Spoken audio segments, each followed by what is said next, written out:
जब दुनिया भर में एजुकेशन को लेकर के अलग-अलग चीजें पढ़ाई जा रही थी, तब उस वक्त में सन 500 में भारत देश में मैथमेटिक्स, एस्ट्रोलॉजी, एस्ट्रोनॉमी और एस्ट्रोफिजिक्स जैसी तमाम तरह के अलग-अलग सब्जेक्ट को पढ़ाया जाता था। वैज्ञानिक और पहले वैज्ञानिक जिन्हें हम कहते हैं, वो सन आर्यभट्ट 500 में आए थे और उस वक्त में उन्होंने जीरो के बारे में हमें बताया था।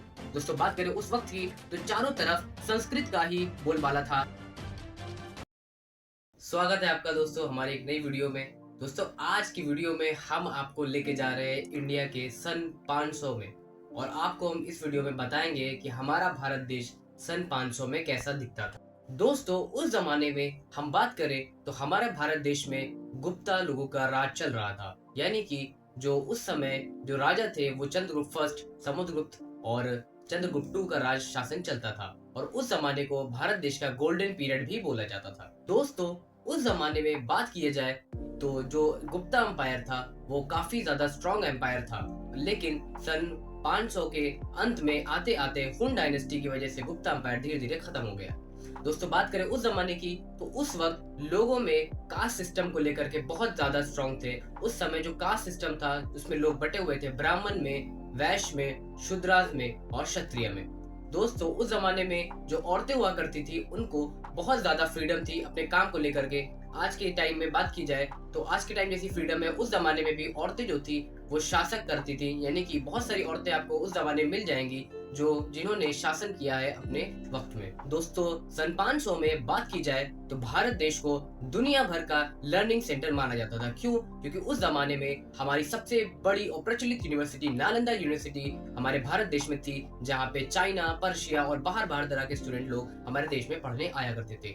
दोस्तों मैं आपको बता दूं कि उस जमाने में जब दुनिया भर में एजुकेशन को लेकर के अलग अलग चीजें पढ़ाई जा रही थी, तब उस वक्त में सन 500 में भारत देश में मैथमेटिक्स, एस्ट्रोलॉजी, एस्ट्रोनॉमी और एस्ट्रोफिजिक्स जैसी तमाम तरह के अलग अलग सब्जेक्ट को पढ़ाया जाता था।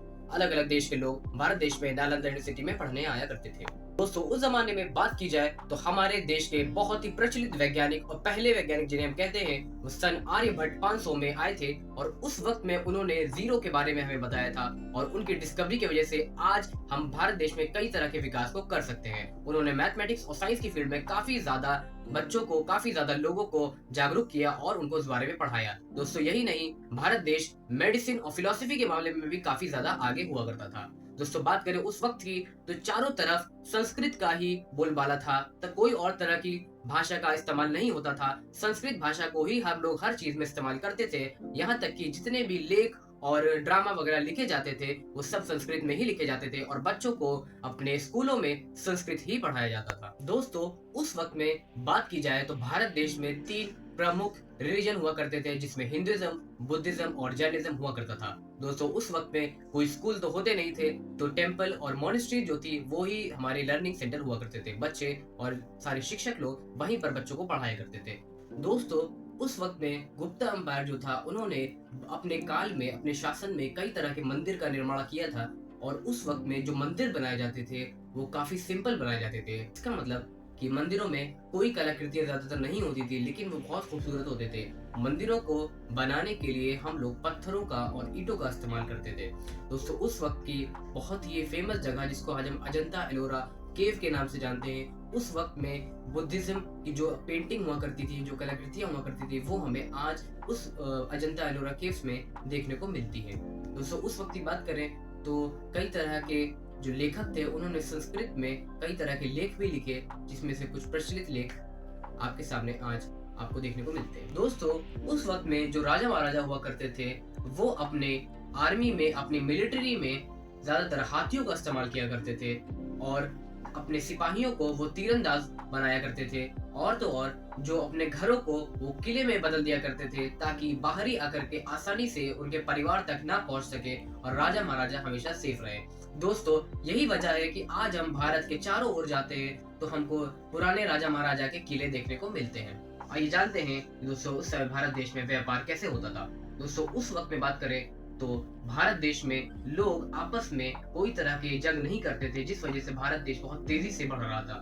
और तो और बात की जाए तो भारत ने कई देशों को मसाले, सिल्क और तरह तरह के कीमती पत्थर जो है वो भारत देश ने दूसरे देशों को पहुंचाए हैं। जैसे कि बात की जाए तो भारत के और रोमन अंपायर के कई ज्यादा आपस में दोस्ती हुआ करती थी, जिस वजह से आज अगर आप साउथ इंडिया में जाते हैं, आप दक्षिण भारत की ओर जाते हैं, तो आपको रोमन कॉइन देखने को मिलते हैं। वो रोमन कॉइन ये बताते हैं कि भारत देश का रोमन से कितना मजबूत रिश्ता हुआ करता था। जिस तरीके से आज भारत का इंडिया और भारत का जिस तरीके से आज भारत का और रशिया का रिश्ता है, एक वक्त में भारत का अपने रोमन अंपायर के साथ बहुत मजबूत रिश्ता भी हुआ करता था।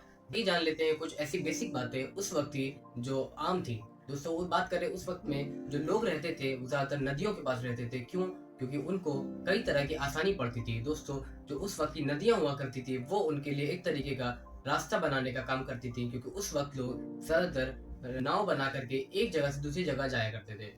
दोस्तों बात करें उस वक्त की, तो जब लोग आपस में जानवर को पाल लेते थे तो वो जानवरों से डेयरी प्रोडक्ट का इस्तेमाल करते थे और बाकी जो अपना खाना पीना है वो अपने खेतों में प्रोड्यूस करते थे, जैसे कि दाल हो गया, चावल हो गया। ये सब चीजें उस समय भारत में कॉमन थी। लेकिन जो राजा महाराजा हुआ करते थे वो लोग फल का सेवन करते थे और तरह तरह की नई नई शरबतों का इस्तेमाल किया करते थे, जो उनके लिए हर दिन अलग अलग तरीके से अलग अलग चीजों से बना करके पेश की जाती थी। दोस्तों बात करें उस वक्त भारत की आबादी काफी कम हुआ करती थी, जिस वजह से लोग आपस में काफी सुकून में रहते थे। कोई तरह का कोई भी पॉल्यूशन का कोई सिस्टम नहीं था। कोई भी भारत देश में ऐसी चीजें नहीं हुआ करती थी जिससे लोगों की आबादी पर असर पड़े और भारत में एक खुशमिजाज खुशहाली का माहौल हुआ करता था। दोस्तों अगर ये वीडियो आपको पसंद आई है तो इस वीडियो को पहले तो लाइक कर दीजिए और हमारे चैनल को दोस्तों सब्सक्राइब कर लीजिए, क्योंकि ऐसी और भी कमाल की वीडियो हमारे चैनल पे आने वाली है। दोस्तों अगर आपको इस वीडियो में सबसे अच्छा जो पार्ट लगा है वो नीचे कमेंट करके बताइए और इस वीडियो को अपने परिवार वालों के साथ जरूर शेयर करिए और उनको बताइए कि भारत देश हमारा सन 500 में कैसा दिखता था। जय हिंद।